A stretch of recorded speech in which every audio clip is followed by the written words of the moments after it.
ವಿಧಾನ ಪರಿಷತ್ ಸಭಾಪತಿ ಹಾಗೂ ಉಪಸಭಾಪತಿಯನ್ನು ಈ ಬಾರಿ ಕಾಂಗ್ರೆಸ್ ಪಕ್ಷದಿಂದಲೇ ಆಯ್ಕೆ ಮಾಡಬೇಕು ಎಂದು ಪಕ್ಷದ ಸದಸ್ಯರು ಮನವಿ ಮಾಡಿದ್ದಾರೆ ಎಂದು ಉಪಮುಖ್ಯಮಂತ್ರಿ ಡಿಕೆ ಶಿವಕುಮಾರ್ ತಿಳಿಸಿದ್ದಾರೆ. ಬೆಂಗಳೂರಿನಲ್ಲಿ ನಿನ್ನೆ ಅವರು ಮೇಲ್ಮನೆಯಲ್ಲಿ ವಿರೋಧ ಪಕ್ಷ ಹಾಗೂ ಆಡಳಿತ ಪಕ್ಷದ ಸಂಖ್ಯಾಬಲ ಸಮನಾಗಿದೆ.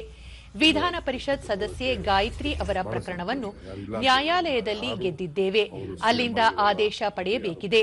ಆಗ ನಮ್ಮ ಸದಸ್ಯರ ಸಂಖ್ಯೆ ಹೆಚ್ಚಳವಾಗಲಿದೆ. ಈ ಹಿನ್ನೆಲೆಯಲ್ಲಿ ಈ ಬಾರಿ ಸಭಾಪತಿ ಹಾಗೂ ಉಪಸಭಾಪತಿಯನ್ನು ಪಕ್ಷದಿಂದ ಆಯ್ಕೆ ಮಾಡಬೇಕೆಂಬುದಾಗಿ ಸದಸ್ಯರು ತಿಳಿಸಿದ್ದಾರೆ ಎಂದರು. ರಿಕ್ವೆಸ್ಟ್ ಮಾಡ್ತಾ ಇದ್ದಾರೆ.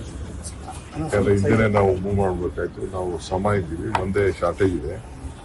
ಗಾಯತ್ರಿ ಶಾಂತ ಕೋರ್ಟ್ಗೆ ಹಾಕಿದ್ರೆ ನಾವು ಗೆದ್ದಿದ್ದೀವಿ, ಗೆದ್ದದೇ ಇದ್ದೀವಿ. ಅದನ್ನ ಕೋರ್ಟಲ್ಲಿ ನೀವು ಆದೇಶ ಮಾಡಿಸಿದ್ರೆ ನಮ್ಗೆ ಮೆಜಾರಿಟಿ ಇದೆ. ಯಾರಾಗ ಒಬ್ಬರು ಮಾತಾಡ್ಬಿಟ್ಟು ಮಾಡಿಸ್ಬಿಡಿ ಅಂತ ಅವರೆಲ್ಲ ರಿಕ್ವೆಸ್ಟ್ ಮಾಡ್ತಾ ಇದ್ದಾರೆ. ಕೌನ್ಸಿಲ್ ಚೇರ್ಮನ್, ಡೆಪ್ಟಿ ಚೇರ್ಮನ್ ಯಾಕೆ ಹಂಗಿದ್ದೀವಿ ಅಂತ ಭಾಳ ರಿಕ್ವೆಸ್ಟ್ ಇದೆ.